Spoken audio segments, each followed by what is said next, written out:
ભાઈબંધ, બેનપણી, best friend જેને તમે કહેતા હોય, અને ક્યારેક એવું બને કે દિવસો સુધી, મહિનાઓ સુધી તમે મળી ન શકો, જોઈ ન શકો, વાત ન કરી શકો, અને એક દિવસ એક એવી સોનેરી ક્ષણ આવે કે તમે અચાનક બંને મળી જાઓ, અને એ દિવસે એકબીજા સાથે એક પણ પ્રકારની ફરિયાદ કર્યા વગર, કેમ ફોન નથી કરતી, કેમ મેસેજ નથી કરતી, કેમ મળતી નથી, આવી એક પણ ફરિયાદ કર્યા વગર ફરી ફરીને યાદ કરી શકાય એવી ક્ષણો તમે એકબીજા સાથે રચી શકો તો તમે બહુ જ નસીબદાર છો.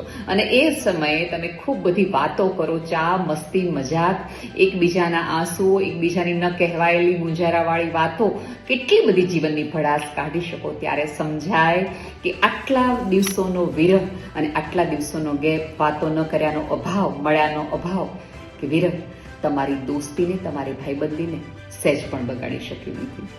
એ દિવસે તમે તમારી દોસ્તીને પહેલા કરતાં પણ વધુ પરિપક્વ અનુભવો. એ દિવસે તમે અઢળક હસો અને એટલું બધું રડો કે જાણે કે તમે ખાલી થવા માટે નહીં, એકબીજા માટે ભરાવા માટે આવ્યા હોય.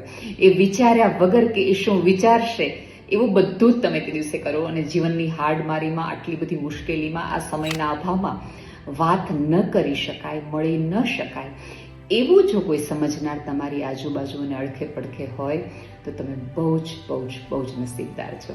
જે વર્ષો પછી પણ પહેલાંની જેમ જ તમારી સાથે રહે, ખૂબ બધું બદલાયા પછી પણ એ તમારા હોય એવું તમને લાગે તો તમે બહુ જ નસીબદાર છો.